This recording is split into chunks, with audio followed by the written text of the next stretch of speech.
Hello aspirants. आज का हमारा टॉपिक है vaccines and their temperature sensitivity को लेकर के। So as we all know कि सभी वैक्सीन्स को उनके टेम्परेचर के अकॉर्डिंग सही टेम्परेचर पर रखा जाना बहुत इंपॉर्टेंट है, अदरवाइज़ वो अपनी पोटेंसी को लूज़ करती हैं और ख़राब हो जाती हैं। तो वैक्सीन्स दो टाइप की होती हैं। फर्स्ट वैक्सीन है जो है freeze sensitive vaccine and second है हीट सेंसिटिव वैक्सीन। सो इसको जर्नल लैंग्वेज में समझने का कोशिश कीजिएगा कि फ्रीज सेंसिटिव जो वैक्सीन है वो फ्रीज के लिए सेंसिटिव है। दैट्स मीन हमें उन्हें फ्रीज में नहीं रखना है। कहाँ रखी जाएंगी? वो बाहर रखी जाएंगी। और हीट सेंसिटिव जो वैक्सीन है वो हीट के लिए सेंसिटिव है, मतलब उन्हें हीट में नहीं रखना है, उन्हें हमें कहाँ रखना है? फ्रीज में रखना है।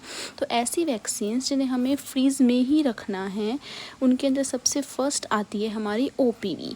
OPV जो है वो बहुत जल्दी पोटेंसी को लूज़ करती है और OPV को हम मोस्टली स्टोर करते हैं -15 टू -25 टेम्परेचर पर, या फिर बोलें कि 20 डिग्री -20 डिग्री सेंटीग्रेड पर हमें इसे स्टोर करना होता है।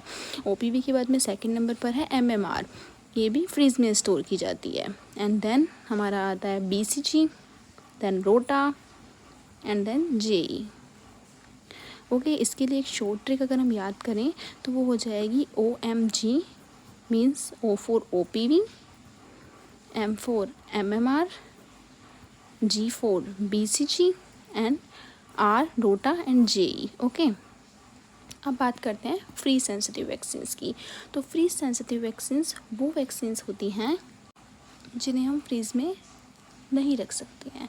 तो इन्हें हमें कहाँ रखना होगा? बाहर रखना होगा। इसमें फर्स्ट आती है अपनी हेपेटाइटिस B, जिसे हम फ्रिज में नहीं रख सकते हैं। सेकंड हमारा आएगा इसमें PCV, थर्ड आएगा हमारा पेंटावेलेंट एंड देन हमारा IPV, फिर आएगा हमारा DPT and then last one is TT, जिन्हें हमें कहाँ रखना है?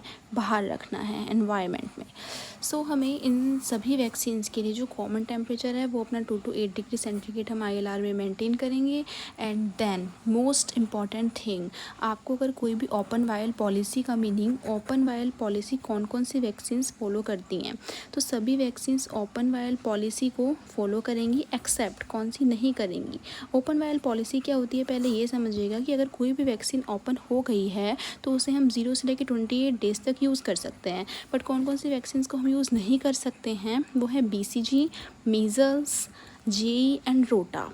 BCG, मीज़ल्स, JE एंड रोटा में से भी सबसे पहले हमें जैसे डिस्कार्ड करना होता है वो है JE। अगर वो ओपन हो गई है, यूज़ नहीं आ रही है, तो 2 आवर के अंदर हमें डिस्कार्ड करना है और रिमेनिंग को हमें 4 to 6 आवर्स के अंदर डिस्कार्ड कर देना है। ये फ्री सेंसिटिव वैक्सीन के अंदर मोस्ट कॉमन वैक्सीन जो फ्रीज के लिए सेंसिटिव है वो हेपेटाइटिस B है, और हीट सेंसिटिव में जो मोस्ट हीट के लिए सेंसिटिव है वो OPV है। एंड सेम जो वैक्सीन